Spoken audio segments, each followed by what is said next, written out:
तो नमस्कार, प्रणाम, स्वागत बा रउआ सबके राइटर के.पी. राज के चैनल पर। और सब बताई आप सब कैसन हई। उम्मीद करते रउआ सब भी बढ़िया होखब, अच्छा होखब, मस्त होखब, तंदुरुस्त होखब। तो रउआ सबन खातिर लेके आ गइल बनी बिल्कुल खतरनाक, बिल्कुल ब्लास्ट, बिल्कुल दर्दनाक मैटर, पति पत्नी के बिल्कुल हिट मैटर। उम्मीद करते रउआ सबके बेहद पसंद आई।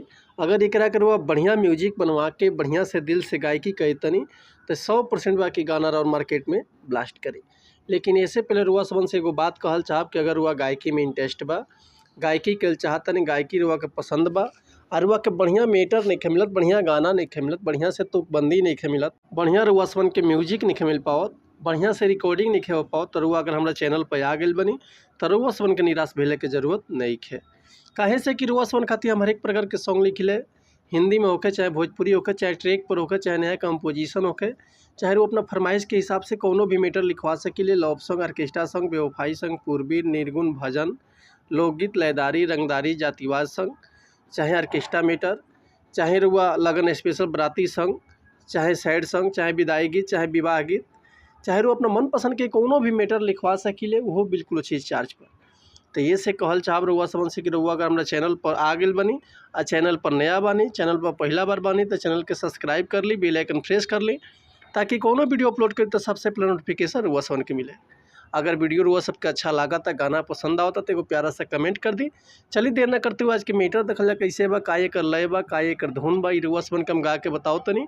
उम्मीद करते रउआ सबके बेहद पसंद आई।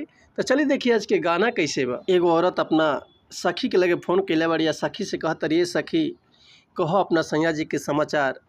तो वो सखी अपना सखी से कैसे कहत रही, का बताओ तरी कि कोही का खेला पियावा के सखी दियावा बुता के मोरले बा, कि कोही का खेला पियावा के सखी दियावा बुता के मोरले बा, मोरे पानी जवानी के झरले बा, वही जगह पमुआना फरले बा, कि मोरे पानी जवानी के झरले बा, वही जगह पर 2 इंच फरले बा। चलिए रउआ सबन के एक बार और मुखड़ा सुनाई तनी, रउआ सबके बेहद पसंद आई रउआ सबके। कि कोही का खेला पियावा के सखी दियावा बुता के मोरले बा, कि कोही का खेला पियावा के सखी दियावा बुता के मोरले बा, मोरे पानी जवानी के झरले बा, वही जगह पमुआना फरले बा, कि मोरे पानी जवानी के झरले बा, वही जगह पर 2 इंच फरले बा। तो उम्मीद करते मैटर हुआ सबके बेहद पसंद आयल होई। अगर ये गाना के रुआ फुल लिखवावल चाहतनी, चाहे एकर म्यूजिक बनवावल चाहतनी, तो रुआ बेहिचक कॉल या व्हाट्सअप कर सकिले। डिस्क्रिप्शन में हमार कॉन्टैक्ट नंबर बा, व्हाट्सअप नंबर बा। हमार कॉन्टैक्ट नंबर बा भैया 81 78 24 48 75 और व्हाट्सअप के नंबर बा 73 80 37 39 72।